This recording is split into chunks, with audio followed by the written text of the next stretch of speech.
Thank you. Well, good evening, Ladies and gentlemen, welcome to IISS Manama Dialogue, to this session with Prime Minister of the Kurdish Regional Government, Masrour Barzani. Welcome, Prime Minister. It's a great pleasure to have you here.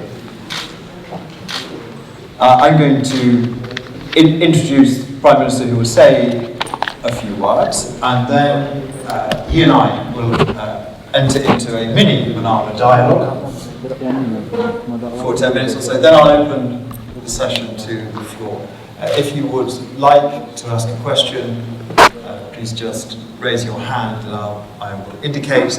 A microphone will be brought to you. And if you could kindly say your name and where you're from, that would be a great help. I'm afraid I don't know all of you by what I can see of your faces. So, Prime Minister, welcome. Thank you. Over the years at this dialogue, we have inevitably ended up talking at some point about Kurdistan and the KRG, because it has been on the international and regional security agenda for so long, for so many reasons. It is therefore a great pleasure to have you here today. There's a lot of talk about the direction in which the region is going, but the way in which the agenda is developing. We have new partnerships, alliances, alignments in the region. We have some de-escalation. We have signs of some recovery after COVID, so there's some grounds for optimism. And there's also, of course, caution about where things are going. Some of the big issues have not yet at all been solved. So I think my question to you to begin with, Prime Minister, is what does the regional security agenda look like from your position? Well, thank you. Thank you for inviting me, and I thank all the ladies and gentlemen who are here. Of course, security is a big issue. We are all in this together because we're all part of this collective security that we all face. It's a big challenge, and from time to time we see that it changes.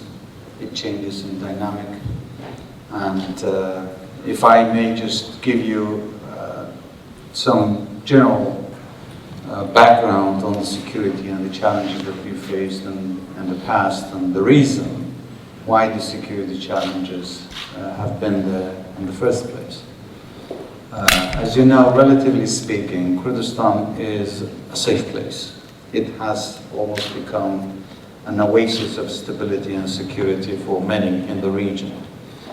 Many people have fled different parts of Iraq and the neighboring countries and have come to Kurdistan because of its security and because of its stability. But that wasn't without a cost. It was very difficult for us to maintain such a security in the region. As you know, that especially from 2014 onward, there was ISIS that were attacking all of Iraq and Syria, and they started to attack Kurdistan. So we had to fight ISIS on a line of 1,050 kilometers. Of course, we had help from our friends, the coalition forces led by the United States, who have been very essential in defeating ISIS militarily, and then eventually leading to the collapse of the caliphate, if you will. But that doesn't mean that ISIS threat is over. ISIS is still there, and it's still a problem, it's still a challenge. But that's not the only challenge. It's not the only security challenge that we're facing there. Over the years, from my experience, I've come to learn that terrorism itself is not, it doesn't form by itself, but it's the result or the consequence of a series of other events. In our case, from what I understand, that there are some root causes that lead to insurgency and terrorism. And these are poverty, injustice, and inequality. Wherever you see these things, there is a possibility that there would be some sort of terrorism. We saw ISIS, and before ISIS, Al-Qaeda and other organizations coming to Iraq because all of these reasons and causes were present. When people feel desperate, it's a human nature where you feel desperate and you don't feel secure enough, or you don't have enough to eat or feed your children, or secure future for your children, then you look at some alternatives. And unfortunately, sometimes these organizations come and present themselves as alternatives to the current systems. That's exactly what happened in Iraq. There was a lot of injustice, a lot of inequality, and a lot of poverty. And of course, with that it comes corruption and lack of services.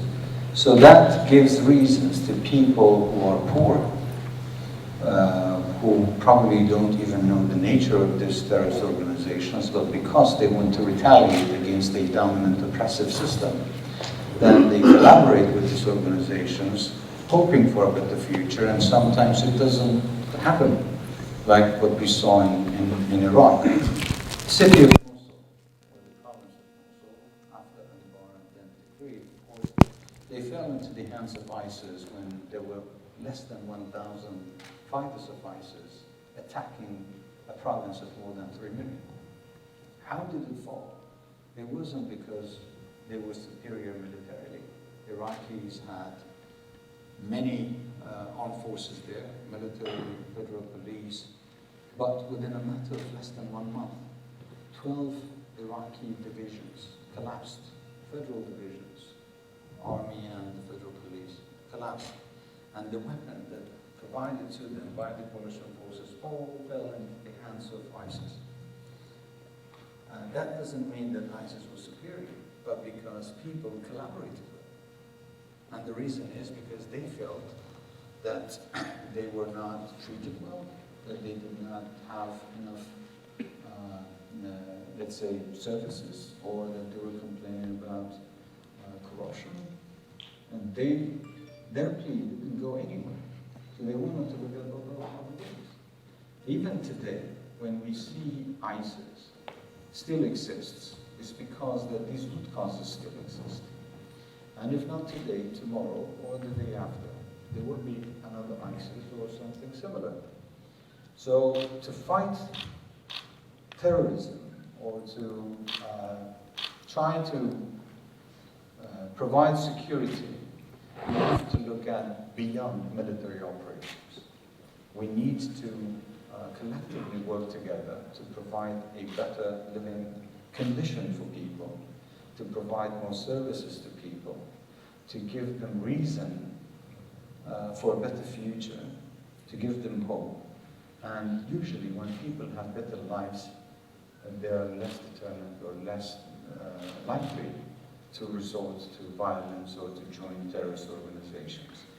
Unfortunately, I don't see that effort to such an extent that can eliminate terrorism and bring a sustainable stability and security to the region. I mean, that's a general perception that I have come to learn from first-hand experience. So my last word would be, we need to all look at how we can provide better services, have better economy, which eventually leads to better security, and that will lead to more political stability in the region. That's an example of ISIS, but that could be true for any other extremist organization anywhere in the world, in my view. Thank you, Prime Minister. I'm sure many of us would agree on the root causes of terrorism. I wanted to pick up on your comment about your experience, because of course you were, for the best part of a decade or so, Chancellor of the KRG Security Council, so you have first-hand experience of these problems. One of the things that has changed recently is the new configurations of power in the Middle East. We've seen, to an extent, a stepping back by the US, but we've also seen a stepping in of many other actors in the region. How do you think that's going to play into the regional security agenda and the specific challenges that you face in Kurdistan? ISIS or these terrorist organizations are not the only security challenges that we face. There are many. And some are just political agendas of some of the regional countries that try to push, and they do not necessarily serve or support the same ideas and values that people in different parts of the world want to have. So the collision of these ideas and agendas sometimes lead to some sort of confrontation and security challenges. I do believe that besides all of that, we are yet to face another major challenge, and that is the climate change, which is not only going to have direct effect on our lives, but it will have some indirect effects on the security. For instance, water. We've seen that in some areas the flow of rivers has been diverted and they've been blocked by building dams or for whatever reason. That is going to create conditions, economic conditions for the locals, the people that are living in those areas, to not be able to live in those areas. And then eventually they try to look beyond the regions and migrate and go somewhere else or become security threats to the very countries that feel that they are securing their own security and don't care about what goes beyond, what's happening beyond their borders. So these are some of the main areas that we need to look at from now on, and I think these are real. And at the beginning, maybe many years ago, I've heard that many people were talking about the threats or the risks of the climate change, but there is no longer a perception. It's happening. It's happening today. This is one of the biggest problems that I think we haven't really looked at it very seriously or taken it very seriously. So all of these collective challenges that we're looking for is pushing countries to take certain measures to secure, let's say, their own national security. But one thing is missing there. There is no single national security. There is a collective national security. We all live together. And if you feel that you can be secure with your neighbor, you don't care about what's happening in your neighboring country, that is not going to bring you the stability and the security that you're seeking. Everybody has to feel comfortable. Everybody has to feel secure so that there will be no risks to the security of any country or any nation. And do you think that that calls for new sorts of collective structures in the region, or can we just do more with the ones that we've got? I think there needs to be a review of what we call it, the collective security or the security structure. There needs to be a review, there needs to be more cooperation, there needs to be more support and aid from the ones that have and the ones that don't have. Or would you see that as being an inclusive structure, including everyone, even the Iranians, or can we work without them? Like I said, it would be best to have everybody on board, but if you leave anyone outside of the structure, then you obviously are missing something, and that could become problematic at some point. So it would be best to basically include everybody to come, let's say, around the table and look at all of these outstanding issues and see where would be a common understanding of solving the problems that are important to us. And you touched, Prime Minister, on some of the challenges inside Kurdistan itself and some of the ones that you're dealing with, particularly the social and the economic ones. Of course, after COVID, there was a collapse in oil revenues, the price itself of oil was down. It's been a difficult time economically for Kurdistan. Elsewhere in the region, people are starting to feel a bit more optimistic. How are you feeling? I am optimistic. I think we lived through some very tough times. We inherited, let's say, a government that was in debt by billions of dollars because of some of the problems that were accumulated over the years. Unpaid budgets by the federal government of Kurdistan region, the war on ISIS, hosting 2 million IDPs and refugees. These were all economic challenges that are government, previous cabinets faced. So when we took over, we were hoping that we can start a new phase with economic prosperity and development. Unfortunately, we were hit by COVID, so that really didn't help us at all. And with that, trade stopped, revenues declined, oil prices dropped. So it was a very difficult time for us, but we immediately tried to do reform.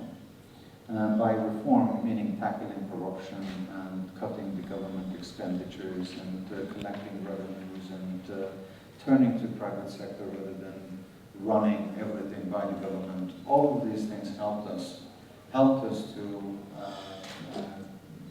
pass that difficult time.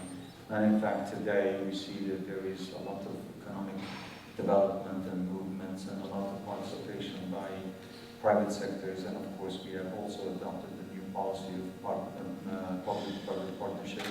We have introduced new laws for investment that are more attractive to foreign investors. So we are in a good position today, but we are very ambitious. We want to be at a much higher level than where we are. There's always a lot of talk here about the visions, the very public visions for the Gulf states, which are very ambitious indeed. Do you think that you've got a similar sort of vision? Do you see an entirely new kind of KRG-led Kurdistan? Yes, of course. I mean, like I said, we are ambitious. We are not happy with where we are.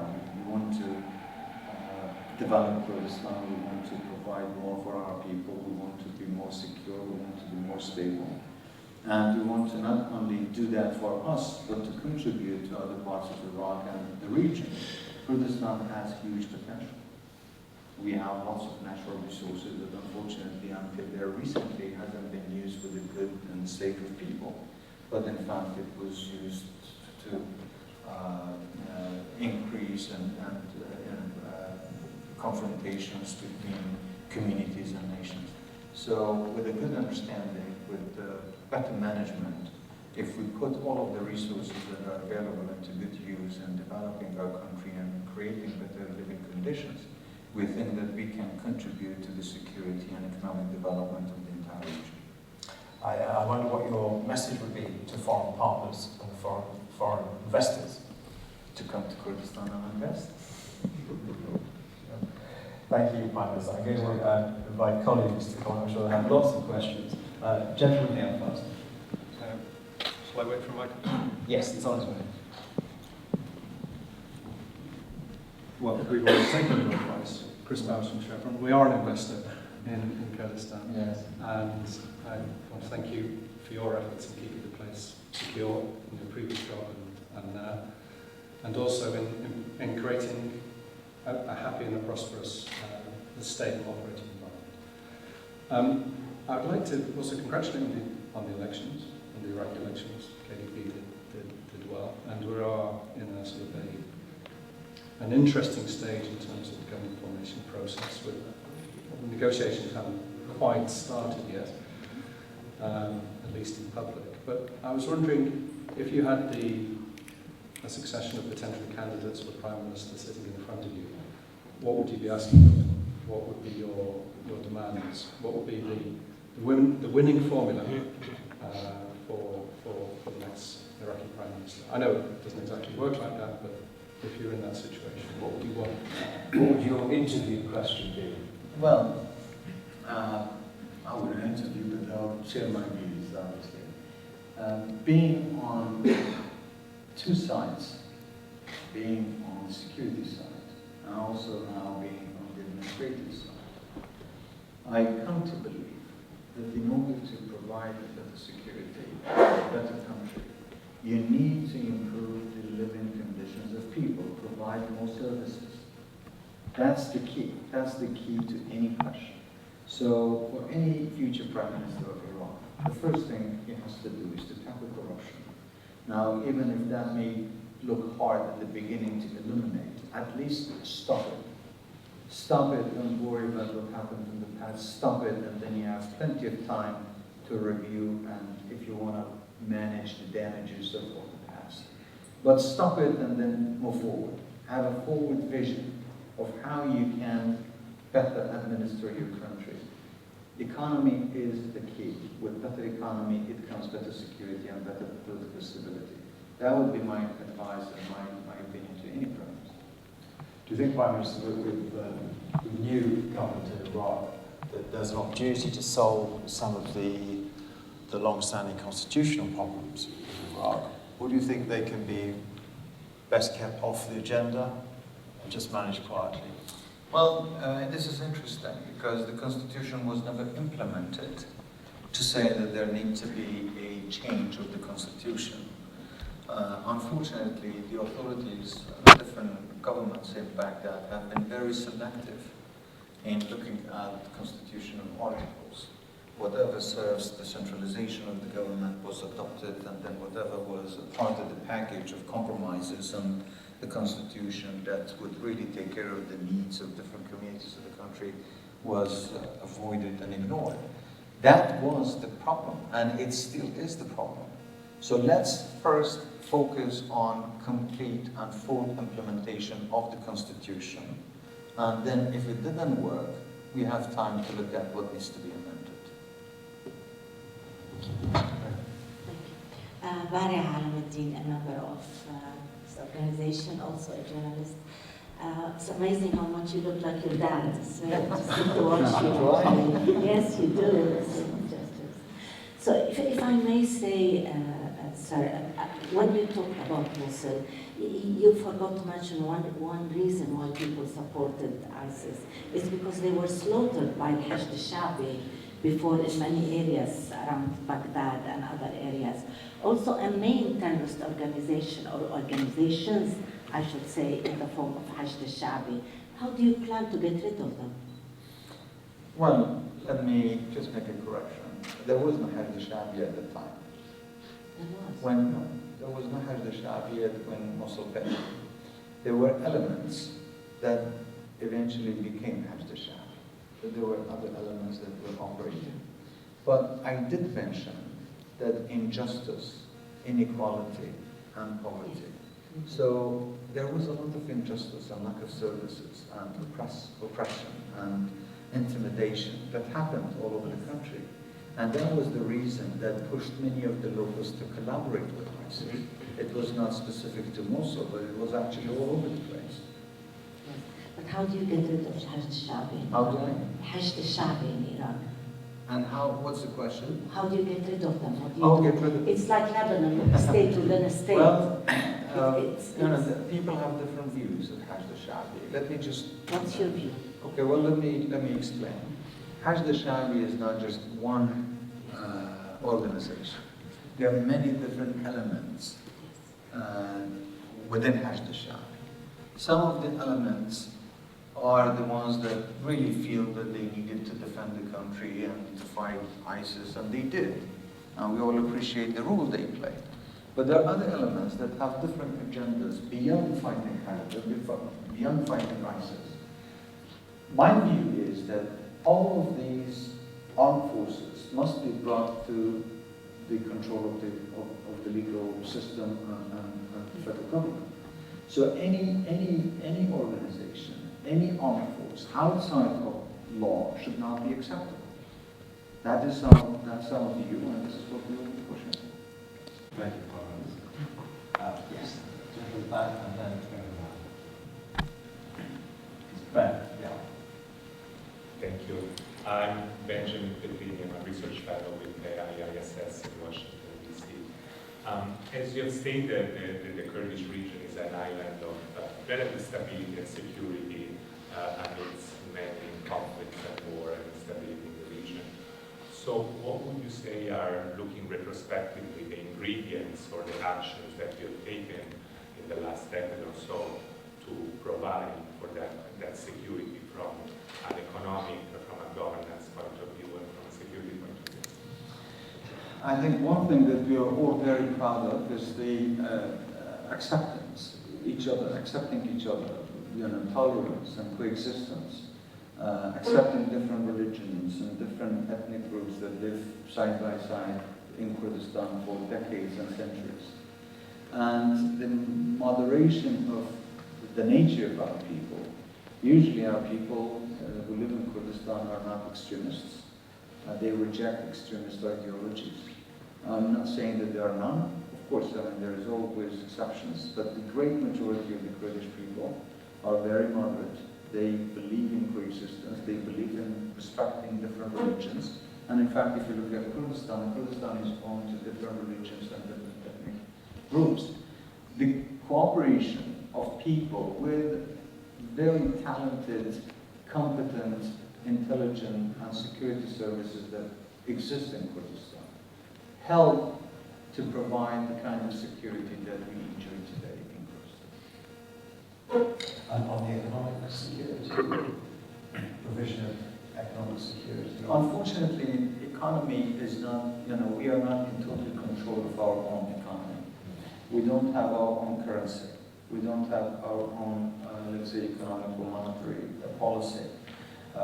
So for that, we have to always depend and rely on the decisions that are made in Baghdad. And sometimes we have been victims of the mistakes that have been made at the federal level. And if we did have total control of our economy, I am sure that the Kurdistan situation from the economic point of view would have been much better than today. I'm sure that's the point you would make to any candidates for the Iraqi Prime Minister too. Just to give you an example, what we have in Kurdistan, now I'm not saying that we're flawless or we don't have any issues. We have a lot of, we still have a lot to learn and a lot to improve. But what we have built in Kurdistan throughout the years, we've done it with 5% of the Iraqi budget. 5%. So the question is, what happened to the 95% of the budget? Why other parts of Iraq did not improve the way that Kurdistan did? Again, the question is management. So you really have to have a good management to know how to utilize and use your resources wisely. Gentleman waiting patiently. Jan Kuhlmann, I'm a correspondent with the German press agency, DPA. You mentioned the poor living conditions of many people in Iraq. And we now have the crisis at the border between Belarus and its neighboring countries. And if reports from the area and also from the local media are true, there are many people from the Kurdistan, from the KRG region, who try to make their way through Belarus to the European Union. What is your explanation for this movement, and how is your government going to tackle it in the short run and in the long run? Sure. Well, migration is a general phenomenon. It happens everywhere. It happens all the time. It happens in every country. So people want to travel from one country to another for different reasons or in search of different opportunities. I can tell you for sure that nobody has left Kurdistan because of security or economic challenges. And the reason for me to say that is that we are hosting about 1 million IDPs in Iraq, from Iraq in Kurdistan region. All of these people have come fleeing insecurity and bad economic conditions. They're coming to Kurdistan because they feel safer and they feel that they're better off in Kurdistan. We also have about 200,000 refugees coming from Syria, and they are also in Kurdistan. We have about 100,000 foreign workers that are working in Kurdistan all the way from Asia, from Africa, the Middle East, Lebanon, Turkey, Iran, other parts of Iraq, that are working in Kurdistan. So there are jobs and there are works. Of course, it's not where we want them to be, like we said, and there's still a lot that we need to provide. I'm not saying that we have perfect conditions.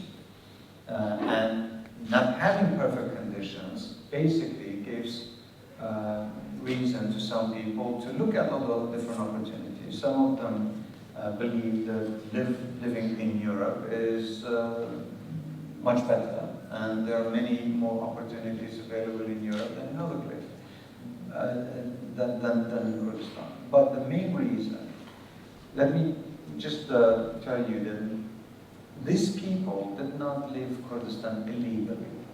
They all had visas, and they all left Kurdistan through, official channels, through travel agents and airlines. They traveled to different parts of the world, and from there they went to Belarus and to Minsk. So it's not that these people have been fleeing. They were just going there, hoping that they can reach Europe easily. And also, I must tell you that these people, most of them, have been exploited by travel agents, by human traffickers, by smugglers, and by political merchants. They wanted to use these people for their own purposes to make profit off their travels. And then at the end, they were directed to Poland borders to use them for the political dispute that existed between Belarus and EU. So most of these people that are actually living there have spent thousands of dollars, an average of $10,000 per person. No one poor possesses that much money to become a refugee fleeing and running from poverty. If you look at how much money they spent and gave to these travel agents. So here we're talking about humanitarian crisis, a crime against humanity actually. There are mafia groups, there are groups that are working to use humans for some different purposes. And just to give you an example, there is no record whatsoever that anyone has died from starvation in Kurdistan. No one. Maybe some are poor, maybe some do not have perfect living conditions. Of course, we are still struggling, we are still having problems, and we admit that. We know that we need to improve our situation in every aspect. But these people have gone there, spent a lot of money, and there is one more reason I must tell you, that if you look at where they come from Kurdistan, and they are not only from the Kurds, there is a lot of spot on the Kurdish immigrants. But there are others. There are people from Iraq, other parts of Iraq, people from Syria, people from Afghanistan, people from Africa. So there are people from everywhere. And the focus on the Kurds is quite unusual. Why always talking about the Kurds? And the ones that have left Kurdistan are the ones that have left in the conflict zones, where PKK actually exists. And PKK is also giving many of these people instructions and giving them motivations to go there and to speak against the image of the KRG. That's in their interest. So there's a lot of political opposition that's also exploiting these opportunities as well. And you've spoken, Prime Minister, about the need for your commitment to greater collaboration, cooperation with European countries on this. What do you think what form might that take? Who's your real target here? Is it people smugglers? Do you see this as essentially a criminal problem? We are working, of course. I mean, yesterday I was just speaking with the Prime Minister of Poland, and before that with the Minister of State of Germany. We are working with Baghdad as well. We are offering every support that we can. In fact, I looked at it from two different perspectives. One is humanitarian crisis. So I'm concerned about all those children who have no guilt. They're absolutely innocent, and they're caught up. They're caught up in cold, and some of them are frozen to death. So I'm asking to all of the European countries to help provide assistance to these people who are in much need. Every day we hear that somebody is dying from cold weather because they're starving to death. In fact, they went for better lives, but unfortunately, they're dying because they don't have enough to eat, or because they don't have enough to cover themselves. So we are seeking all of our friends to extend immediate aid, helping ICRC to reach these people, and also to collectively work to go after this network of human traffickers. There are lots of travel agents and human traffickers that are playing with the lives of people. They should never be weaponized for political purposes. Human life should not be weaponized for political purposes. Unfortunately, this is happening. So we are asking all of our friends in Europe and in the region to help us to actually tackle this issue and deny these smugglers and criminals to play with people's lives. Thank you, Professor. Go on. Yes, the lady here and the gentleman down. I am Sam Kifli, Head of Emirates Policy Center from Abu Dhabi. Your Excellency, you are located between two difficult neighbors, Iran and Turkey. How can you navigate between these two hegemons and counter their influence on your country? Well, we're surviving. We want to have normal, good relations with all of our neighbors. With Iran and with Turkey, actually, we have developed normal relations. We believe in the policy of not interfering in each other's affairs and having good relations on the basis of mutual respect. And this is the way that we have been dealing with both countries. In fact, we have great economic relations with Turkey as well, and with Iran. Also, we are trying to normalize relations, but as you know, Iran has more leverages and ways to influence because of the relationship with the federal government. But with Turkey, also, there are some challenges because of PKK and some of the conflicts that are happening in our northern borders.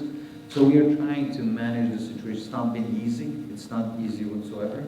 But we are trying to do our best to ease tension, to calm the situation, and to be a constructive player rather than being part of the problem that exists between these forces or other forces that are actors in the area. Thank you. Yes.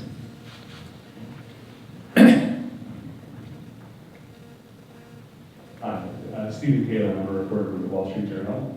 I actually lived in Kurdistan in 2016 and 17, and I left just a few months before the independence referendum. And you made some references to Kurdistan's situation in Iraq, operating off of not all of the revenue. Its physical security circumscribed to some extent by Baghdad and federal Iraq. And so I wonder, in the current period, in the current climate, 4 years after the referendum sparked the conflict, where do you see the independence project? Where do you see the future of Kurdistan autonomy and sovereignty? Given the years of insecurity with ISIS, largely, the Iraqi security forces collapsed and Kurdistan had to defend its own borders in a crisis. And with the regional situations, is that dream going to come back? Is it on hold for a few years? How do you see that in general? Yes. As you know, we recently had elections. Elections are the reflection of people's views of what the future of the country should be and who should run the country. We want the results of the elections to be respected by all. And we certainly would like to negotiate on implementation of the Constitution as our main concern for the formation of the future for the next government. So it's not the individuals that become, let's say, the focus, but the agendas that need to be the focus of how the future government should be formed. And that is, we insist on the full implementation of the Constitution. If we do that, I do believe that there is a lot that we can all achieve. Iraq is made up of different communities and different components.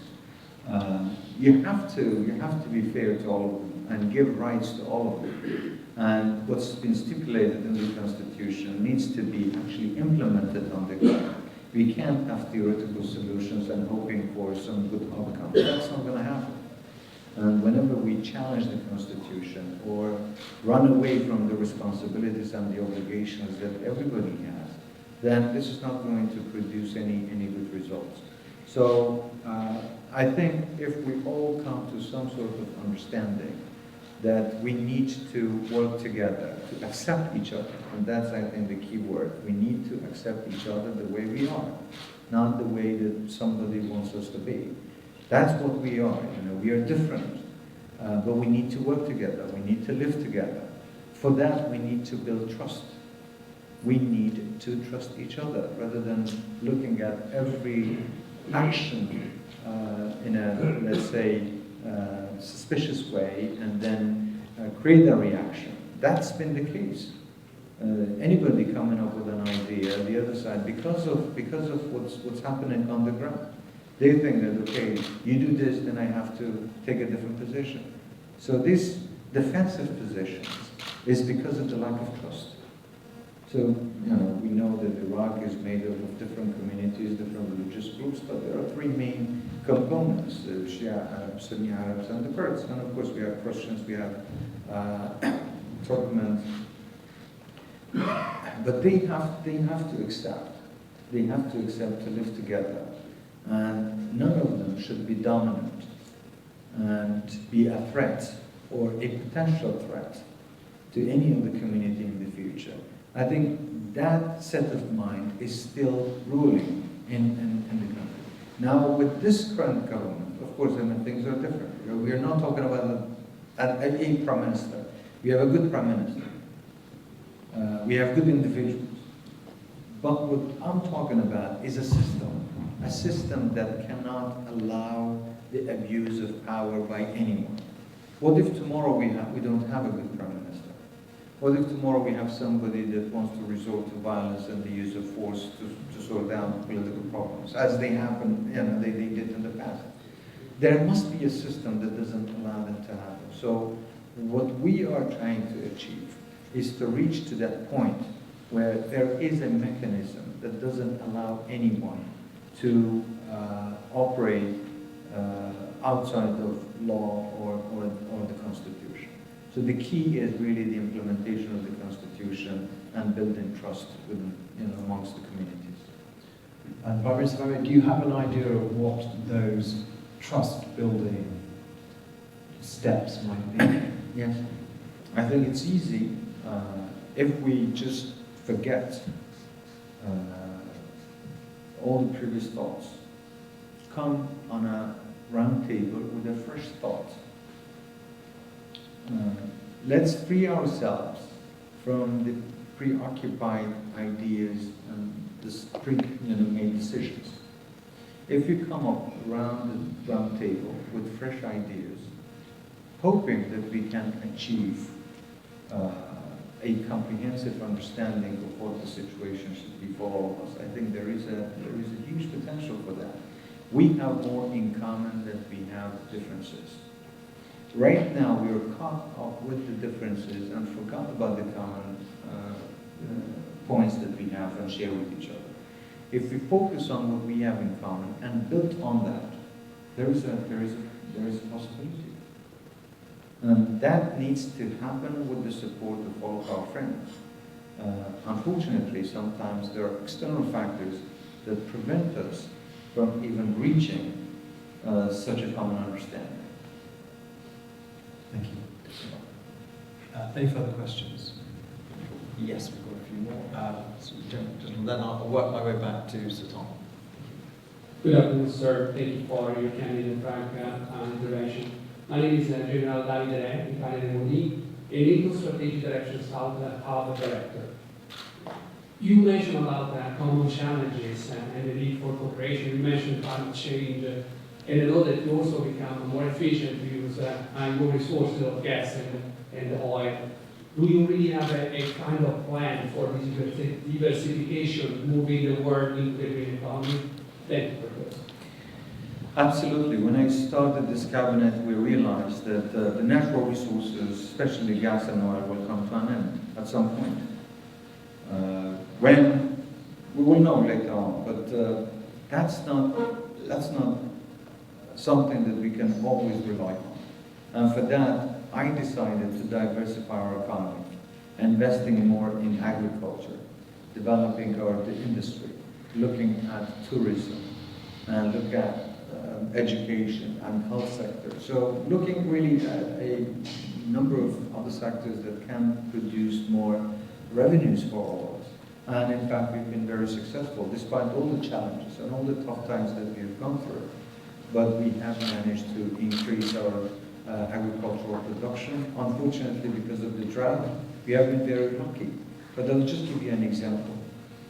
We have built at least 12 government-sponsored silos and 3 main food projects, which is important for the food security.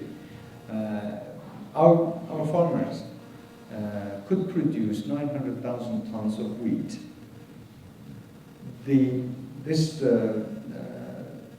Let's say, food structure or food centers that we have built, or some of these projects that we've started, in Erbil alone, we can buy back about 1,200,000 tons of wheat from our farmers, far beyond what they produce.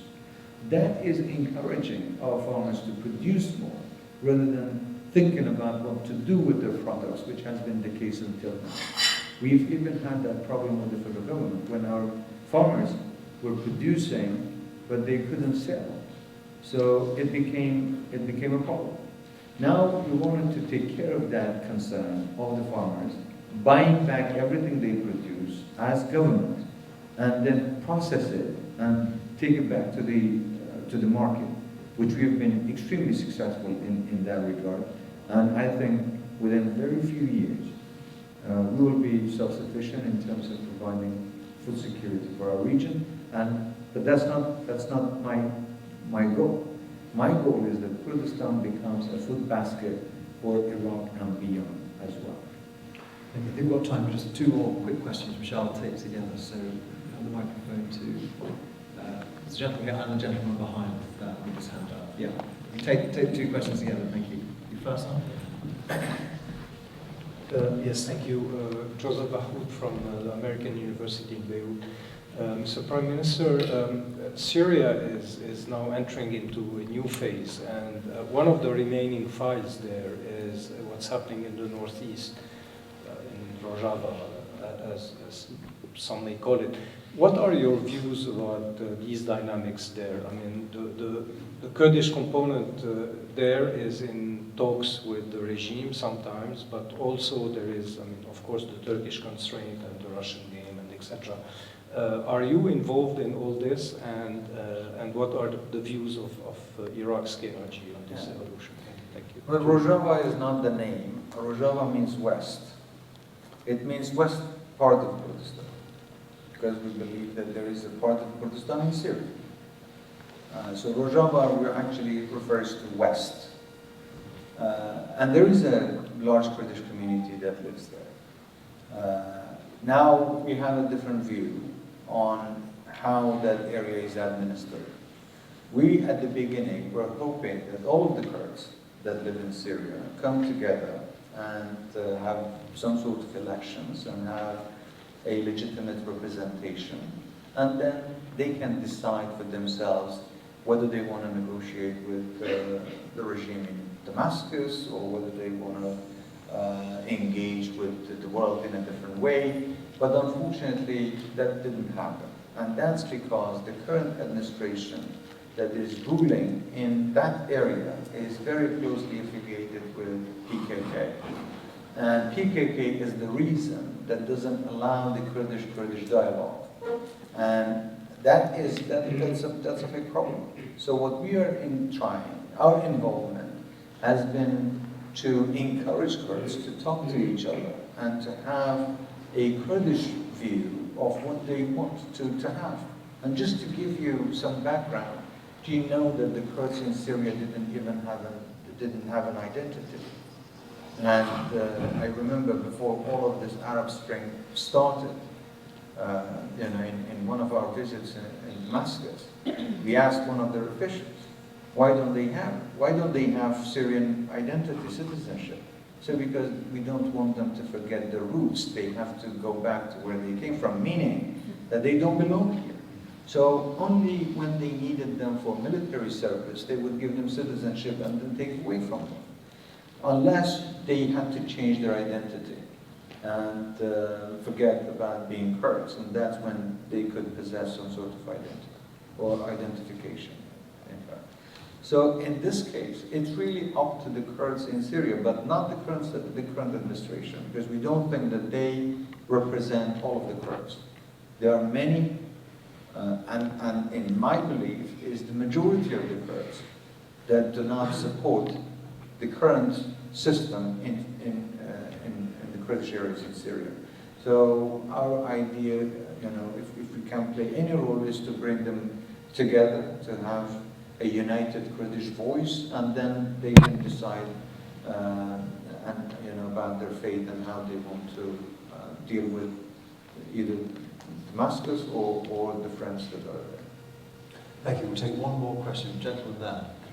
Thank you. My name is Musharraf Zaidi. I'm from Pakistan. I work for a think tank called the Bad Lab. I had a question that's a little more generic, but you know, given your experience, like I think this is a fascinating position for you in particular, given your own journey and the Kurdish region's journey, which is about sort of federalism writ large. If we consider federalism to have kind of three broad components, the first being political and administrative, which is about control over the country and representation in the institutions of the country, i.e. Iraq.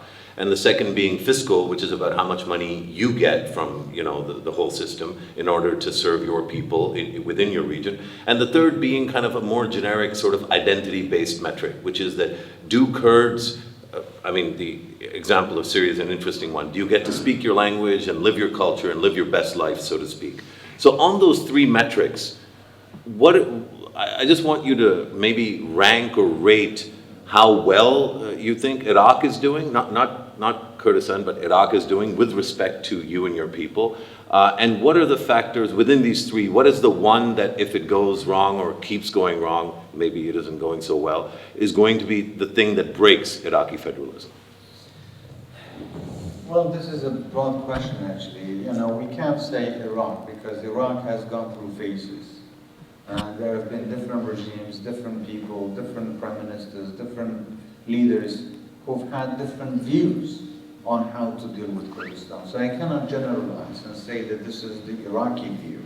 At a certain point, that was the vision and the view of that certain individual. At the moment, we have good relations with that guy, but that doesn't mean that it's perfect. We still have problems.